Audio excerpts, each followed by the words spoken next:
ரங்கராஜ் பாண்டே எனும் தலைவர் ரஜினியின் தீவிர வெறியன்.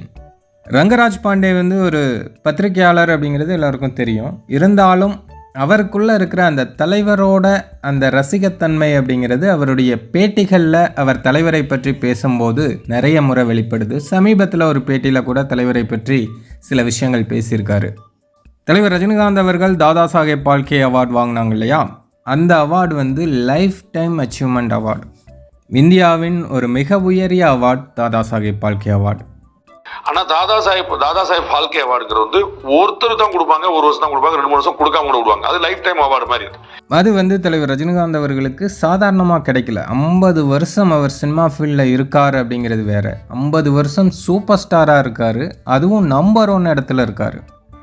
ரஜினிகாந்த் அவர்கள் கிட்டத்தட்ட 50 வருஷமா 75ல இருந்து 2025 வரைக்கும் 50 வருஷமா சூப்பர் ஸ்டாரா இருக்கிறாரு, நம்பர் 1 இருக்கிறாரு. அவருடைய படங்கள் அவர் நடிச்சாலே அது பேன் இண்டியா படம் தான். இப்போ பாகுபலி படம்லாம் நம்ம பேன் இண்டியாவா எடுக்கணும், ஆனா ரஜினி படம் அப்படின்னாலே அது பேன் இண்டியா படம் தான். அவருடைய பட்ஜெட் ரொம்ப அலாதியானது. அது பேன் இண்டியா மூவி. நம்ம பாகுபலி மாதிரி ஒரு படத்தை பேன் இண்டியான்னு நீங்க ரெடி பண்ணணும். ரஜினிகாந்த் நடிச்சாலே பேன் இண்டியா தான். அந்த படத்தை எதுவும் பண்ணாம சும்மா டப் பண்ணி ஆந்திரா, தெலுங்கானா, கர்நாடகா, கேரளா இப்படி எங்க எடுத்துக்கிட்டாலும் மும்பை, பாண்டிச்சேரி எல்லா இடங்கள்லையுமே அவருக்கு மிகச்சிறந்த வரவேற்பு கிடைக்கும் அந்த படத்துக்கு. ரஜினிகாந்த் நடிச்ச படத்தை நீங்க டப்பு மட்டும் பண்ணி வேற எதுவுமே பண்ணாம அது ஆந்திரால, கேரளால, கர்நாடகால, தெலுங்கானால, பாண்டிச்சேரியில எல்லாமே விடலான்ட்டு நான் கேட்க வேண்டாம். மும்பையில, கொல்கத்தாலாம் ஓடி வந்துடும்.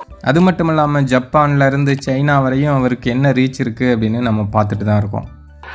நம்ம ஜப்பான் வரைக்கும், சைனா வரைக்கும்லாம் அவருடைய ரீச் இருக்கு பார்க்குறோம். அப்ப இவ்வளவு பெரிய இவ்வாறு நம்ம ரங்கராஜ் பாண்டே அவர்கள் பேசியிருக்காங்க.